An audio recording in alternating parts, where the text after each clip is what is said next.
तो हेलो भाई, स्वागत है आपका आज के नए टॉपिक में। आज हम लोग पढ़ने जा रहे हैं फिर से सोशियोलॉजी का एक और इम्पोर्टेंट टॉपिक, जो कि है नागरिकों के सामाजिक कल्याण की आवश्यकताओं की पूर्ति के लिए राज्य जो विधायिकाएं होती हैं उनकी भूमिका की विवेचना करनी है कि राज्य विधायिकाओं की सामाजिक कल्याण की आवश्यकताओं की पूर्ति के लिए या नागरिकों के सामाजिक कल्याण की आवश्यकताओं की पूर्ति के लिए क्या क्या उनकी भूमिका उसकी विवेचना करनी है। बहुत ज्यादा इंपॉर्टेंट टॉपिक है सोशियोलॉजी का।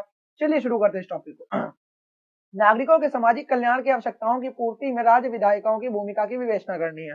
तो राज्य विधायिकाएं समाज के कल्याण के लिए नीति निर्माण और कानून के निर्माण की क्या है, एक केंद्रीय भूमिका निभाती हैं। नागरिकों के सामाजिक, आर्थिक और सांस्कृतिक अधिकारों की सुरक्षा और उनका संवर्धन राज्य विधायिकाओं के माध्यम से सुनिश्चित किया जाता है। सामाजिक कल्याण के क्षेत्र में राज्य विधायिकाओं की भूमिका न केवल कल्याणकारी योजनाओं और कानूनों को लागू करने तक सीमित है, बल्कि यह नागरिकों की समस्याओं को पहचानने और उन्हें प्रभावी रूप से हल करने का माध्यम भी है। शुरू करते हैं कि बता रहा है कि जो राज्य विधायिकाएं हैं वो समाज के कल्याण के लिए नीति निर्माण और कानून के निर्माण की क्या होती है, केंद्रीय भूमिका निभाती है। वो राज्य के कल्याण के लिए क्या करती है, नीतियों का निर्माण करती है और क्या करती है, कानूनों का निर्माण करके केंद्र की भूमिका निभाती है, केंद्रीय भूमिका निभाती है। नागरिकों के सामाजिक, आर्थिक और सांस्कृतिक अधिकारों की सुरक्षा और उनका संवर्धन क्या होता है, राज्य विधायिकाओं के माध्यम से सुनिश्चित किया जाता है। कि राज्य विधायिकाओं के माध्यम से क्या करा जाता है, वो सुनिश्चित किया जाता है। सामाजिक कल्याण के क्षेत्र में जो होता है, सामाजिक कल्याण के क्षेत्र में राज्य विधायिकाओं की भूमिका न केवल कल्याणकारी योजनाओं और कानूनों को लागू करने तक ही होती है, क्योंकि जो समाज कल्याणकारी क्षेत्र में जो राज्य विधायिकाओं की भूमिका केवल ये नहीं होती है कि जो कल्याणकारी योजना कानूनों को लागू करने तक ही सीमित है, बल्कि यह नागरिकों की समस्याओं को पहचानते भी हैं और उन्हें प्रभावी रूप से हल करने का माध्यम भी बने हुए हैं। ठीक है, ये भी इनकी क्या होती है, एक माध्यम के रूप में कार्य करती है। सामाजिक कल्याण की परिभाषा और उद्देश्य क्या है, सामाजिक कल्याण की परिभाषा उद्देश्य को देखेंगे तो कह रहा है सामाजिक कल्याण की परिभाषा और उद्देश्य। परिभाषा ये कह रहा है कि सामाजिक कल्याण का अर्थ उन गतिविधियों और नीतियों से है जो नागरिकों की मूलभूत आवश्यकताओं की पूर्ति और उनके जीवन स्तर को सुधारने के लिए कार्य करती है। सामाजिक कल्याण का अर्थ उन गतिविधियों और नीतियों से है जो नागरिकों की मूलभूत आवश्यकताओं की पूर्ति और उनके जीवन स्तर को सुधारने के लिए कार्य करती है। इसमें शिक्षा, स्वास्थ्य, रोजगार, आवास, सामाजिक सुरक्षा और विशेष रूप से कमजोर वर्गों की सुरक्षा शामिल है। और इसमें क्या है, शिक्षा, स्वास्थ्य, रोजगार, आवास, सामाजिक सुरक्षा और विशेष रूप से जो कमजोर वर्गों की सुरक्षा भी क्या है, वो शामिल है। इसका उद्देश्य देखेंगे तो कह रहा है कि नागरिकों की बुनियादी आवश्यकताओं की पूर्ति करते हैं और सामाजिक और आर्थिक असमानताओं को बहुत ज्यादा कम करने का प्रयास करते हैं। इनका उद्देश्य होता है वंचित और कमजोर वर्गों के जीवन स्तर को सुधारना और समाज में समावेशन और समानता को बढ़ावा देना इनका मुख्य कार्य को बढ़ावा देता है। कि राज्य विधायिकाओं की भूमिका इसमें क्या होती है, सबसे पहले तो कानून निर्माण। राज्य विधायिकाएं क्या करती हैं, सामाजिक कल्याण के लिए आवश्यक कानून बनाती हैं। ये कानून विभिन्न सामाजिक मुद्दों जैसे शिक्षा, स्वास्थ्य, रोजगार और सामाजिक सुरक्षा पर क्या होते हैं, केंद्रित होते हैं। उदाहरण के रूप में देखेंगे तो कह रहा है कि शिक्षा का अधिकार अधिनियम 2009 आरटी एक्ट प्रत्येक बच्चे को निःशुल्क और अनिवार्य शिक्षा का अधिकार प्रदान करता है। शिक्षा का अधिकार क्या है, अधिनियम 2009 आरटी एक्ट क्या है कि प्रत्येक बच्चे को निःशुल्क और अनिवार्य शिक्षा का अधिकार प्रदान करता है। भरण पोषण और कल्याण अधिनियम 2007 देखेंगे तो वृद्ध नागरिकों और माता पिता की देखभाल के लिए कानूनी सुरक्षा का भी प्रावधान है। नीतियों का निर्माण और क्रियान्वयन देखेंगे तो राज्य विधायिकाएं जो होती हैं या जो राज्य विधायिकाएं ऐसी नीतियों को तैयार करती हैं जो नागरिकों की जरूरतों को पूरा करती है। राज्य विधायिकाएं ऐसी नीति को तैयार करती हैं जो नागरिकों की जरूरतों को पूरा करती है। उदाहरण के रूप में देखेंगे तो राष्ट्रीय स्वास्थ्य मिशन। राष्ट्रीय स्वास्थ्य मिशन क्या कर रहा है कि स्वस्थ स्वास्थ्य सुविधाओं को सुदृढ़ करना, जो स्वास्थ्य सुविधाएं उनको सुदृढ़ करना। और पोषण अभियान देखेंगे तो बच्चों और गर्भवती महिलाओं के लिए पोषण सुधार करना, कि बच्चों और जो गर्भवती महिलाएं उनके लिए पोषण सुधार करना। और राष्ट्रीय स्वास्थ्य मिशन में देखेंगे एनएचएम तो स्वास्थ्य सुविधाओं को सुदृढ़ करना। कमजोर वर्गों की सुरक्षा देखेंगे तो कमजोर वर्गों की क्या सुरक्षा है कि राज्य विधायिकाएं अनुसूचित जाति, अनुसूचित जनजाति, महिलाओं, बच्चों और दिव्यांगों जैसे कमजोर वर्गों की समस्याओं को हल करने के लिए क्या होती है, कानून बनाती है। कमजोर वर्गों की सुरक्षा कैसे करती है कि राज्य विधायिकाएं हो गई, अनुसूचित जाति हो गई, अनुसूचित जनजाति हो गई, महिलाएं हो गई, महिलाओं, बच्चों और जो दिव्यांगों जैसे जो कमजोर वर्गों की समस्याओं को क्या करने में, हल करने के लिए कानून बनाती है। उदाहरण के रूप में देखेंगे तो अनुसूचित जाति और जनजाति अत्याचार निवारण अधिनियम 1989 बना था, उसके अंतर्गत से एक्ट के मदद से।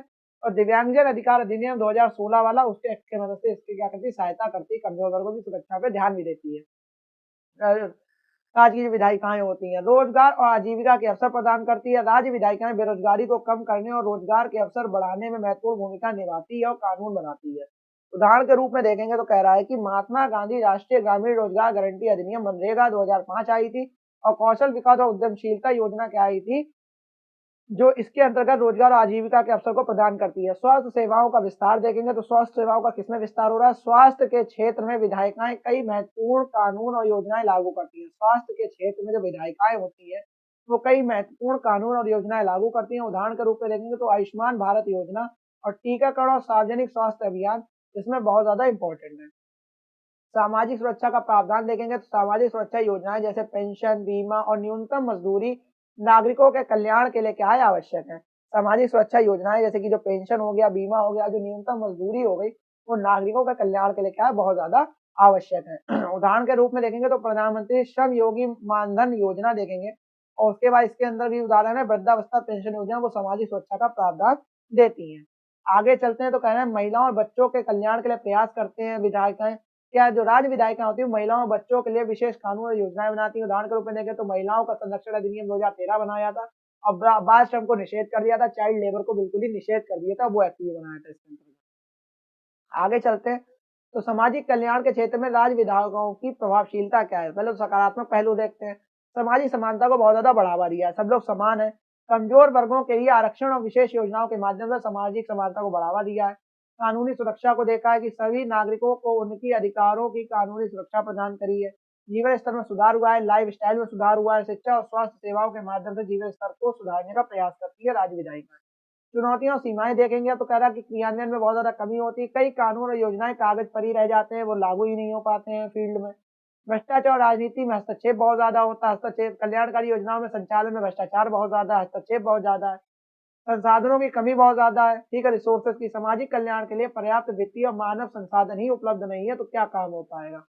असमान विकास या ग्रामीण और शहरी क्षेत्रों के बीच असमानता बहुत ज्यादा दिखती है। और जागरूकता का अभाव देखेंगे तो नागरिकों में योजनाओं और अधिकारों के प्रति जागरूकता की बहुत ज्यादा कमी दिखती है।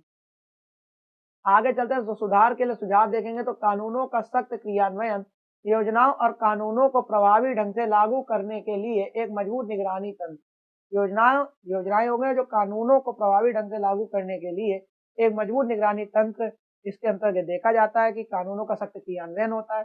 भ्रष्टाचार पर नियंत्रण देखेंगे तो पारदर्शिता और जवाबदेही सुनिश्चित करने के लिए तकनीकी समाधानों का उपयोग करते हैं। भ्रष्टाचार पर नियंत्रण देखेंगे तो पारदर्शिता, ट्रांसपेरेंसी और जवाबदेही के सुनिश्चित करने के लिए क्या करता है, जवाब देने का सुनिश्चित करने के लिए क्या करता है, जो तकनीकी समाधानों का क्या करता है, टेक्नोलॉजिकल जो सॉल्यूशन है उनका उपयोग किया जाता है।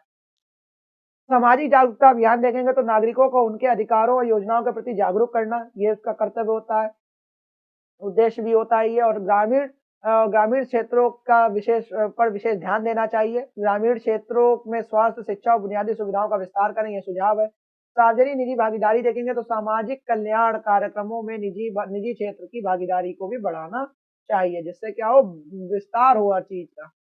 समाज शास्त्रीय दृष्टिकोण से अगर मूल्यांकन करेंगे, हर क्वेश्चन में आपको सोशियोलॉजी में समाज शास्त्रीय दृष्टिकोण से मूल्यांकन करना ही है, और कानून दृष्टिकोण से मूल्यांकन करना है। संरचनात्मक दृष्टिकोण देखेंगे तो राज्य विधायिकाएं समाज की संरचना को स्थिर और संगठित बनाने में सहायक हैं। संघ सिद्धांत को देखेंगे तो कमजोर वर्गों के अधिकारों की रक्षा और असमानता को कम करने के माध्यम से सामाजिक संघर्ष को कम करना। प्रतीकात्मक अंतःक्रिया देखेंगे तो कानून और योजनाओं के माध्यम से समाज के प्रत्येक व्यक्ति के जीवन को प्रभावित करना बहुत ज्यादा इंपॉर्टेंट है। और आखिरी में इसमें निष्कर्ष करा, जो राज्य विधायिकाएं हैं वो नागरिकों के सामाजिक कल्याण की आवश्यकताओं को पूरा करने में महत्वपूर्ण भूमिका निभाती हैं। कानूनों और योजनाओं के माध्यम से यह न केवल कमजोर वर्गों को सशक्त बनाती हैं, बल्कि एक न्यायपूर्ण और समान समाज का निर्माण करती हैं, ठीक है। हालांकि नीतियों और योजनाओं के क्रियान्वयन में मौजूद जो चुनौतियों को दूर करने के लिए ठोस कदम उठाने की बहुत ज्यादा आवश्यकता है। सामाजिक कल्याण का ध्येय तभी पूरा हो सकता है जब राज्य विधायिकाएं संवेदनशीलता, पारदर्शिता, प्रभावशीलता के साथ क्या करें, कार्य करें। तो यहाँ पे हम लोग का ये टॉपिक खत्म हो गया। बहुत ज्यादा इंपॉर्टेंट टॉपिक था। राज्य विधायिकाओं का कैसे नागरिकों के समाज विकास में या विकास में कैसे उनका हाथ है, क्या क्या उनकी योजनाएं बनाते हैं सबके लिए। विधायिकाओं की जो है नागरिकों की सामाजिक कल्याण की आवश्यकताओं की पूर्ति में राज्य विधायिकाओं की भूमिका की विवेचना करनी थी, वो हम लोगों ने कर दी। बहुत ज्यादा इंपॉर्टेंट टॉपिक था, मेरे हिसाब से आपको समझ में आ गया होगा। अगर नहीं समझ में आया तो 1.5x की स्पीड पे लगाइएगा, बहुत अच्छे से समझ में आ जाएगा। ऐसे ही वीडियोस आते रहेंगे चैप्टर मतलब क्लास चैनल के संग जुड़े रहिए। तब तक के लिए जय हिंद, जय भारत।